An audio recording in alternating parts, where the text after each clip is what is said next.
Shalom, selamat pagi Bapak Ibu dikasihi Tuhan.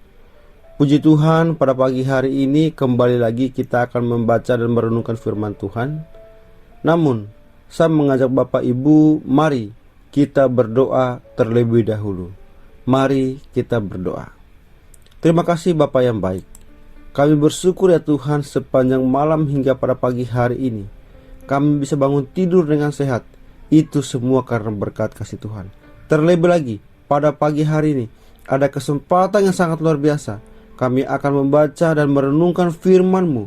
Tuhan, bukalah hati dan pikiran kami, supaya firman yang kami baca, kami renungkan, kami dapat aplikasi di dalam kehidupan kami hari lepas hari. Di dalam nama-Mu Tuhan, kami sambut firman-Mu penuh dengan ucapan syukur. Haleluya, amin. Baik Bapak Ibu, tema yang akan kita renungkan bersama pada pagi hari ini yaitu janji Allah tentang pemulihan. Amos pasal 9 ayat 11 sampai dengan ayat yang ke-15. Pada hari itu aku akan mendirikan kembali pondok Daud yang telah roboh. Aku akan menutup pecahan dindingnya dan akan mendirikan kembali reruntuhannya. Aku akan membangunnya kembali seperti di zaman dahulu kala, supaya mereka menguasai sisa-sisa bangsa Edom dan segala bangsa yang kusebut milikku. Demikianlah firman Tuhan yang melakukan hal ini. Sesungguhnya waktu akan datang, demikianlah firman Tuhan, bahwa pembajak akan tepat menyusul penuai dan penggirik buah anggur penabur benih. Gunung-gunung akan meniriskan anggur baru dan segala bukit akan kebanjiran. Aku akan memulihkan kembali umatku Israel. Mereka akan membangun kota-kota yang licin, tandas, dan mendiaminya. Mereka akan menanami kebun-kebun anggur dan meminum anggurnya. Mereka akan membuat kebun-kebun buah-buahan dan makan buahnya. Maka aku akan menanam mereka di tanah mereka, dan mereka tidak akan dicabut lagi dari tanah yang telah kuberikan kepada mereka. Firman Tuhan Allahmu. Bapak, Ibu, Saudara yang dikasihi Tuhan, Allah memang tegas terhadap dosa.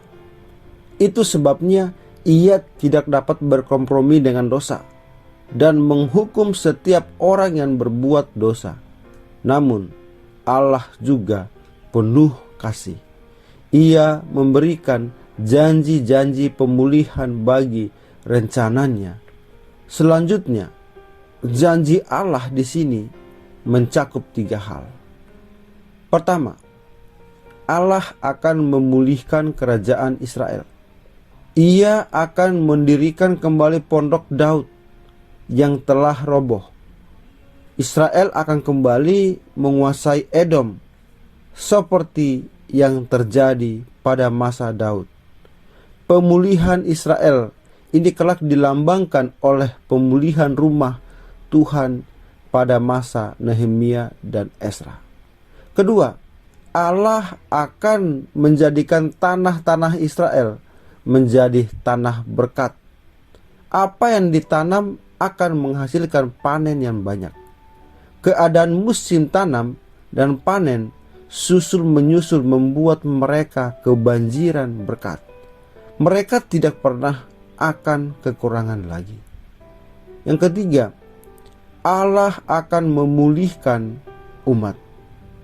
Mereka akan pulang untuk membangun kota, menanam dan membangun kebun. Mereka akan hidup di tanah yang telah Tuhan janjikan. Janji ini pun telah terjadi, yaitu setelah 70 tahun mereka tinggal di pengasingan Babel. Mereka dipanggil pulang kembali ke Yerusalem. Allah telah menyatakan diri dalam hukuman dan janji. Janji yang diucapkan kelak akan terjadi tepat sesuai yang diucapkan. Dan Allah dapat dipercaya karena apa yang Dia ucapkan pasti terlaksana. Firman-Nya penuh kuasa dan tak pernah pudar oleh waktu. Kuasa pekerjaannya pun dapat dipercaya karena Ia membuktikan kuasanya. Allah adalah adil. Setelah menerima penghukuman karena dosa, Israel beroleh pengampunan. Demikian juga dengan kita. Setelah Kristus menanggung hukuman dosa kita, kita beroleh pengampunan dan pemulihan. Lalu kita hidup dalam anugerah-Nya yang membuat kita dapat berkarya sesuai anugerah yang kita terima. Kita tidak akan pernah kekurangan dalam hidup ini. Janji pemulihan-Nya cukup untuk membuat kita dapat menguraikan benang kusut kehidupan. Karena dosa yang pernah kita berbuat juga cukup untuk membangun kembali hidup yang telah hancur. Marilah kita mengikuti setiap perintah dan arahan firman Tuhan, supaya hidup kita semakin hari semakin diberkati oleh Tuhan, dan hidup kita semakin menjadi berkat bagi banyak orang.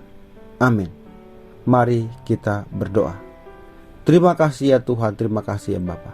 Kami bersyukur ya Tuhan untuk kebenaran firman Tuhan yang pada pagi hari ini kembali mengingatkan kami, supaya hidup kami semakin hari semakin menyerahkan semuanya kepada Tuhan, untuk pekerjaan yang Tuhan percayakan bagi kami, untuk menjadi berkat bagi orang-orang yang di sekitar kami. Terima kasih ya Tuhan untuk kebenaran firman-Mu. Dan sebentar lagi kami akan melanjutkan setiap aktivitas kami. Tuhan, pimpin bimbinglah kami setiap langkah kami. Apapun yang kami kerjakan, apapun yang kami lakukan, biarlah campur tangan Tuhan yang memelihara, melindungi, dan memberkati kami. Terima kasih Bapa yang baik. Kami serahkan waktu kami sepanjang hari ini ke dalam tangan pengasihan-Mu. Di dalam nama-Mu Tuhan, kami berdoa dan kami bersyukur. Haleluya. Amin.